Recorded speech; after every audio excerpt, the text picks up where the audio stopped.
15 বছর বয়স হবে এবং আমি ক্লাস 9-এ পড়ি সম্ভবত। তো সেই সময়কার স্মৃতি এখনও আমার মনে পড়ে। আমরা পরিবার সহ টিভির সামনে বসে দেখছিলাম যে আসলে কি হচ্ছে, এবং যেই বর্বরতম হত্যাকাণ্ড তখন হয়েছে, সারা বাংলাদেশের মানুষ সেটা সচক্ষে দেখেছে, কিন্তু সেটাকে ইতিহাস থেকে মুছে ফেলার সর্বাত্মক চেষ্টা ফ্যাসিবাদী আওয়ামী লীগ সরকার করেছে এবং বিগত 12 বছর যাবৎ সেটা করে গেছে। কিন্তু একজন বক্তা বললেন যে শহীদের রক্ত কখনো বৃথা যায় না, কখনো ইতিহাস থেকে মুছে ফেলা যায় না। আমরা সেই শহীদদের স্বীকৃতি দিতে এবং সম্মান জানাতে আজকে আবার একত্রিত হয়েছে। এর মাধ্যমে এটা প্রমাণিত হলো যে শহীদের রক্ত কখনো বৃথা যায় না। আমি যখন এই উদ্যোগটি নেয়ার ব্যাপারে হেফাজতের ইসলামের যারা এই তালিকা প্রস্তুতের সাথে বিগত সময়ে জড়িত ছিলেন তাদের সাথে কথা বলছিলাম, তালিকা নিয়ে আলোচনা করছিলাম, তখন ওনারা ওনাদের অভিজ্ঞতা বর্ণনা করছিলেন। একজন বলছিলেন যে শহীদের তথ্য নিতে ওনার গ্রামের বাড়িতে যাওয়ার সময় ওই গ্রামের বা পাড়ার লোকজন পর্যন্ত বাধা দিয়েছে যে আপনারা আইসেন না, আসলে আওয়ামী লীগের লোকেরা ডিস্টার্ব করবে, বা প্রশাসনের পক্ষ থেকে, গোয়েন্দা সংস্থার পক্ষ থেকে নানা ধরনের চাপ প্রয়োগ করা হবে। এবং শহীদ পরিবারও, আরেকজন বক্তা বলছিলেন যে শহীদ পরিবার কিংবা যেই মাদ্রাসার ছাত্র নিখোঁজ হয়েছে কিংবা শহীদ হয়েছে তারা স্বীকার করতে পর্যন্ত ভয় পেতেন, এত নির্মমভাবে এই ঐতিহাসিক ঘটনাটিকে চাপা দেওয়ার চেষ্টা করা হয়েছে।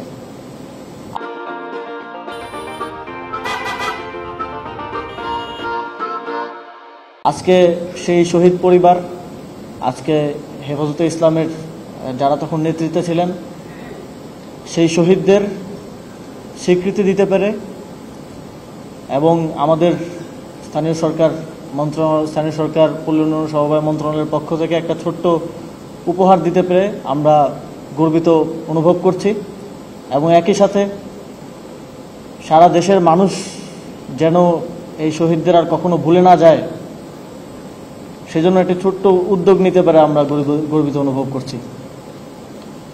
একই সাথে আরেকটি ঘোষণা আজকে দিতে চাই। আমরা স্থানীয় সরকার বিভাগের পক্ষ থেকে ইতিমধ্যে একটি উদ্যোগ গ্রহণ করেছি। যেই ঐতিহাসিক শাপলা চত্বরে 5ই মে যারা শহীদ হয়েছেন তাদের নাম আমরা শাপলা চত্বরে স্থায়ী অবকাঠামোতে লিখিতভাবে রেখে যেতে চাই, যাতে করে যখনই কেউ শাপলা চত্বর দিয়ে যায় সেই শাপলা চত্বরটাই আমাদের ইতিহাসে 5ই মেকে আবার জীবিত করে তোলে। তারপরেও সেই শহীদদের নাম যেন সেখানে স্বর্ণাক্ষরে লিখিত থাকে, যাদের নাম ইতিহাস থেকে মুছে ফেলার চেষ্টা করা হয়েছিল।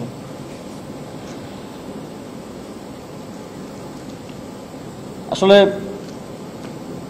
একটি জাতির পরিচয় বহন করে যে সেই জাতিটা কিভাবে তার শহীদদের স্মরণ করে, তার উপরে ভিত্তি করে। আজকে আমরা বেশিরভাগ কথাই বলছি 5ই মের শহীদদেরকে নিয়ে, কিন্তু এই অনুষ্ঠানে 19 জন 2021 সালের মোদী বিরোধী আন্দোলনের যারা শহীদ হয়েছিলেন, 19 জনের মধ্যে 14 জনই বিবারিয়াতে শহীদ হয়েছিলেন। তাদেরকেও আমরা স্বীকৃতি দিচ্ছি এবং তাদের পরিবারকেও আমরা আমাদের পক্ষ থেকে সামান্য উপহার দিচ্ছি। 2021 সালের আন্দোলনে আমরাও রাজপথে ছিলাম এবং শাপলা চত্বরের সেখানেই পুলিশ আমাদের মিছিলে হামলা করেছিল, সেখানে আমাদের সহযোদ্ধারা গুলিবিদ্ধ হয়েছিল, তাদেরকে নিয়ে হাসপাতালে যেতে হয়েছিল এবং পরবর্তীতে আমাদের সহযোদ্ধাদেরকে গ্রেফতার করা হয়েছিল। অনেকে এখানেও আছেন যারা গ্রেফতার হয়েছিলেন এবং জেল জুলুমের শিকার হয়েছেন। আমাদের নামে মামলা ছিল, এই সরকার দায়িত্ব গ্রহণের পর আমার নিজের নামেও মামলা ছিল, সেটা উজ্জ্ব করা হয়েছে। সেই আগ্রাসন বিরোধী অবস্থান থেকে একজন কুখ্যাত ব্যক্তির বাংলাদেশে আগমনকে কেন্দ্র করে সেই প্রতিবাদ এবং বিক্ষোভ হয়েছিল এবং সেখানেও নির্বিচারে বাংলাদেশের স্বাধীনতাকামী এবং সার্বভৌমত্ব রক্ষাকারী জনতাকে গুলি করে হত্যা করা হয়েছিল। আমরা তাদেরকেও আজকে শ্রদ্ধাভরে স্মরণ করতে চাই এবং আগামীর বাংলাদেশের ইতিহাসে যেন তারা স্বর্ণাক্ষরে তাদের নাম লিখিত থাকে সেটা নিশ্চিত করতে চাই।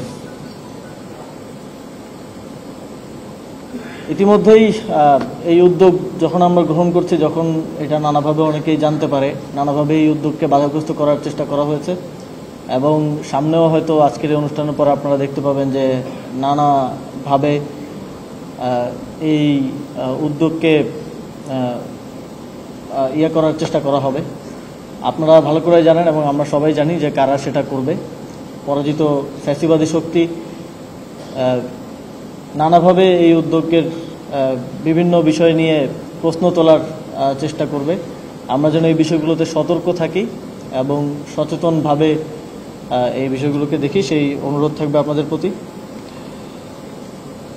এছাড়া সর্বোপরি বক্তব্য দীর্ঘ করব না, আপনারা অনেকক্ষণ ধরেই কথা শুনছেন, আমরা স্মৃতিচারণ শুনলাম সেই সময়ের, সেই ভয়াবহ দিনগুলোর।